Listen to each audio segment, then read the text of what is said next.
You guys have been looking at this lab for the last couple days where you've been measuring force and velocity really. So you have force time graphs, and the force usually hangs out at 0, and then the rubber band catches and the cart catches and it slows down, changes direction, and moves the other way. And so you get a force time graph that looks like this, right? This is force, this is time. And at the same time, you're also collecting velocity data.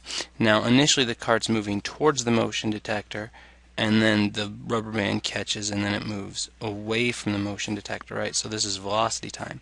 Now, what you've been doing is you've been finding the velocity right before this impulse and right after this impulse, and using that to find the change in momentum. Remember, momentum is mass times velocity, so you take the velocity times the mass here, which is negative, and the velocity times the mass here, and this one's positive, and then final minus initial, of course, actually leads you to mv minus m times negative v, right, the initial stuff. And so these add together to give you a fairly large change in momentum, larger than if the cart had just come to a stop, because it doesn't just go from negative to 0, it goes from negative to positive.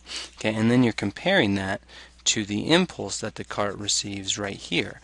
Now, what we've been doing is you've been finding this time interval, delta t, where the force acts, and multiplying it by the average force. Okay, and that's because this is a curved graph. It's hard to get the area underneath it. Calculus allows us to do this, but that's called impulse. Force times delta t, that's the impulse. And the impulse momentum theorem says that these two things should be the same. The change in momentum is equal to the impulse. F times delta t equals delta p.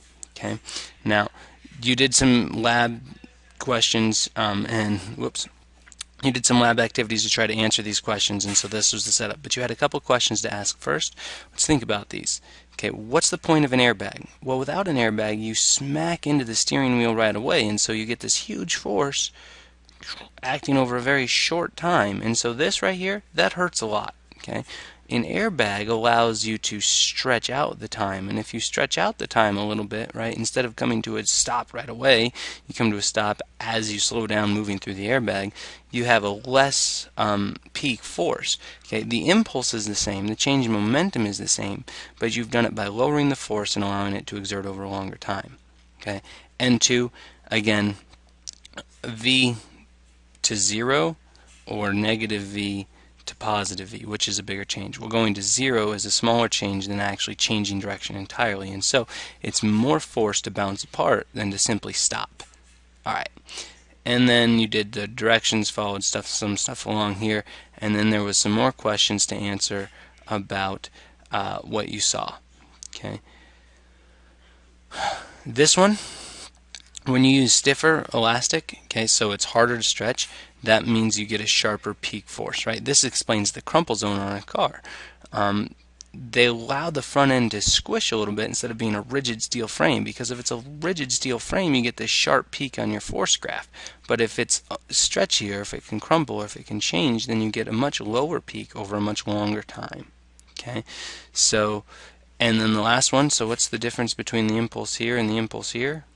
Well, not a lot, okay, but it's the area underneath. So the force is much less, but as long as the area stays the same. So area under a force time graph is impulse.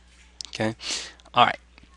So let's take a look at an example problem. A golf club contains, or a golf club contacts. It says contacts a 0.5 or 0.05 kilogram, that's 50 grams, 0.05 kilogram golf ball for 0.002 seconds. The golf ball moves away at 30 meters per second. Find the force required, or the force exerted by the club on the ball. Okay, initially the ball has absolutely no momentum because it's not moving. An object at rest has no momentum. But after it's hit, okay, then it does have some momentum because it is moving. Now it doesn't have a lot because 0.05 kilograms is not very much mass, and so 30 times 0.05 gets us 0.15 kilogram meters per second, right?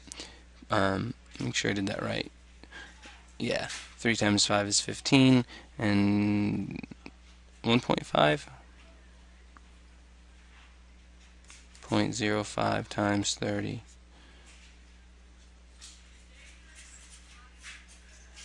0.15, pretty sure.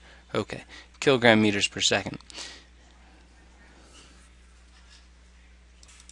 No, that is 1.5 meters per second. I don't know why I can't think. All right, 1.5 kilogram meters per second. That is the momentum of this thing after it's hit. Now, if we take that and we calculate the impulse, okay, or we compare that to impulse, we can find the force required to accelerate this golf ball.